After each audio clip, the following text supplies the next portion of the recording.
Welcome to A Year of War and Peace. I'm your host, Brian E. Denton. A Year of War and Peace is a daily, year-long, chapter-by-chapter reading of and meditation on Leo Tolstoy's epic novel, War and Peace. In these videos and podcasts, you'll be treated to a free reading of one chapter per day of the novel, plus a reflective essay I've written individually tailored to that day's chapter. These readings are offered for free, though if you'd like to support me, you can do so in one of three ways. First, you could purchase my ebook, A Year of War and Peace. It features the entire novel, plus all of my reflective essays, and it's only $2.99 on Amazon.com. You could also become a patron at patreon.com/Brian E. Denton. If you sign up there, you'll receive a sonnet once a month, plus a link to an ebook of my collected sonnets. Finally, if you like, you can make a one-time donation to my PayPal account. The email there is brianedenton@gmail.com. You can also use that email to contact me. I'd be happy to hear from you. Your support is greatly appreciated. Today's reading and reflection is on chapter 193. Chapter 193. While this was taking place in Petersburg, the French had already passed Smolensk and were drawing nearer and nearer to Moscow. Napoleon's historian Thiers, like other of his historians, trying to justify his hero, says that he was drawn to the walls of Moscow against his will. He is as right as other historians who look for the explanation of historic events in the will of one man. He is as right as the Russian historians who maintain that Napoleon was drawn to Moscow by the skill of the Russian commanders. Here, besides the law of retrospection, which regards all the past as a preparation for events that subsequently occur, the law of reciprocity comes in, confusing the whole matter. A good chess player, having lost a game, is sincerely convinced that his loss resulted from a mistake he made, and looks for that mistake in the opening, but forgets that at each stage of the game there were similar mistakes, and that none of his moves were perfect. He only notices the mistake to which he pays attention, because his opponent took advantage of it.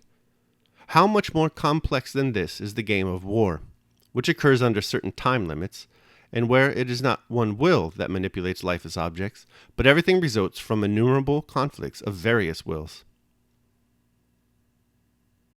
After Smolensk, Napoleon sought a battle beyond Dorogovich at Zainzam, and then Zarevo-Zaymyshy.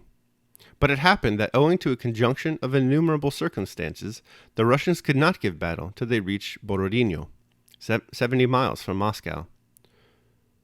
From Zazma, Napoleon ordered a direct advance on Moscow. Moscow, the Asian capital of this great empire, the sacred city of Alexander's peoples.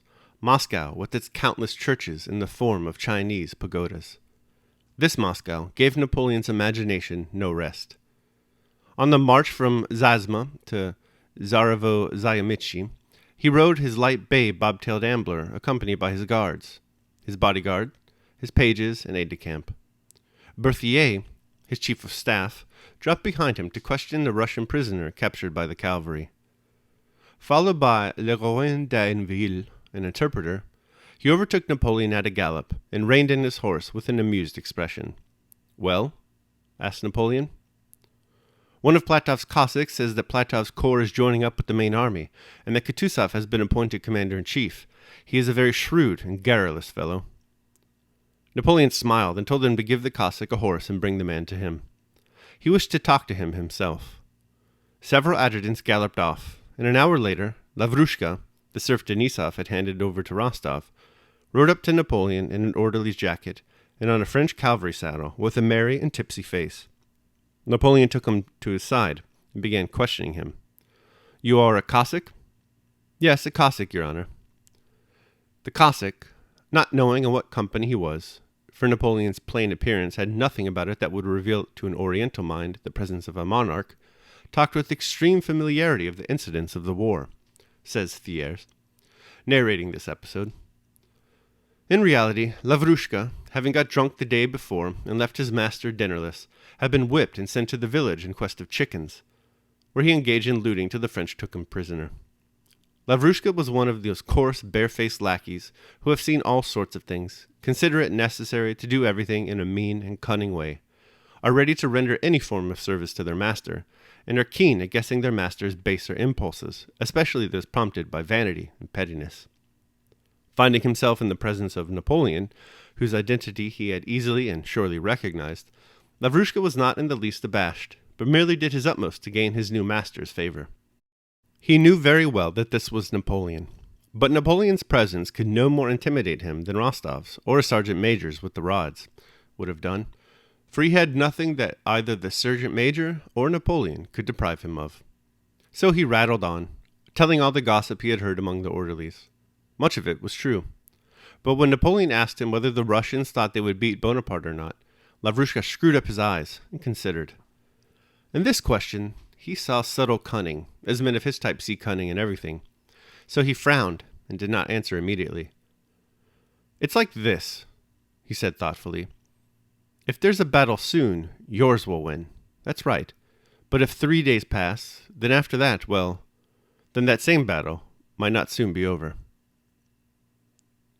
Le Loge de Deville, smiling, interpreted. I'm so sorry for my pronunciation of the French and Russian.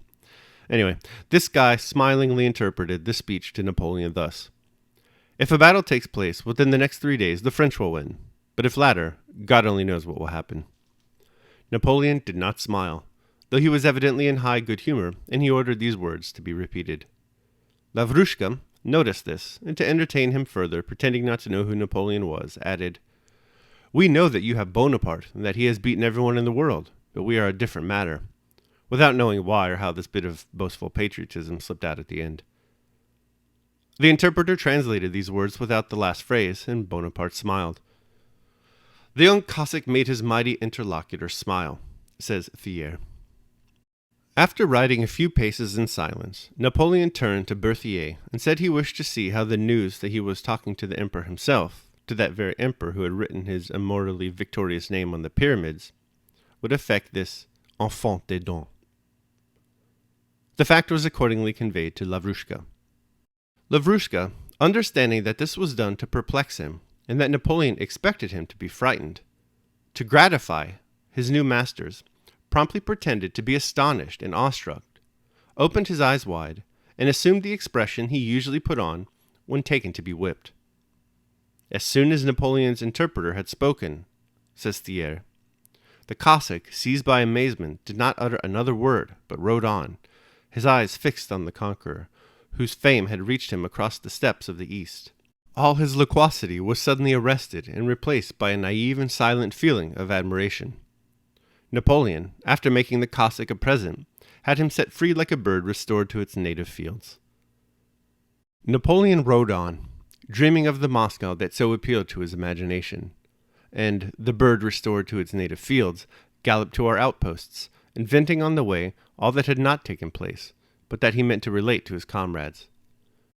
What had really taken place he did not wish to relate, because it seemed to him not worth telling. He found the Cossacks, inquired for the regiment operating with Platov's detachment, and by evening found his master, Nicholas Rostov, quartered at Yankovo. Rostov was just mounting to go for a ride around the neighboring villages with Ilian. He let Lavrushka have another horse, and took him along with him. All right, so that completes my horrible reading of chapter 193 and all the Russian and French names therein. I will now proceed to my reflection on the same. A Year of War and Peace, day 193. Put away all covetousness. A man's desire and determination to accomplish a difficult task will blind him to the chances of failure.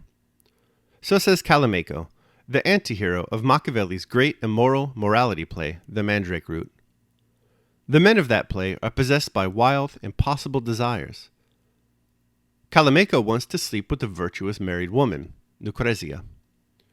Lucrezia's elderly and infertile husband, Nietzsche, wants an heir. Callimaco, with knowledge of Nietzsche's yearning for issue, assumes the disguise of a doctor and convinces Nietzsche to drug his wife with a potion derived from mandrake root and then have a young man impregnate her. The potion ensures pregnancy and also kills the first person to sleep with the woman under its administration. Nietzsche agrees and seeks out mandrake, the key to all his worldly desires. This decision does not end well for him. Napoleon's mandrake is Moscow. He is possessed by an unhealthy compulsion to conquer and possess the capital. Moscow's promise of wealth and riches and glory proves too strong a temptation for him. So much so, in fact, that he falls victim to Kamekio's dictum. He becomes absolutely blind to the problems inherent in so deeply penetrating Russia without first establishing proper supply lines. Napoleon is the author of his own ruin. He empowers his own misfortune, like Nietzsche, by lusting after impossible desires and craving what does not properly belong to him. Daily meditation. Put away all covetousness and seek contentment, for the covetous hath ever been deprived, and the contented hath ever been loved and praised. Bahá'u'lláh, The Hidden Words. All right, that concludes my reading of and reflection on chapter 193, complete with a total butchering of the pronunciation of words in Russian, French, and Italian. Hit the tripartite prize there. I hope you enjoyed it anyway, and if you'd like to support me, maybe get me some Italian, Russian, or French lessons, you can do so either by purchasing the ebook, A Year of War and Peace, becoming a patron at patreon.com, or making a one-time donation at PayPal. The links to all that are down below in the show notes. Tomorrow, we're going to be reading and reflecting on chapter 194. I hope you join me. Until then, take care of yourselves and others.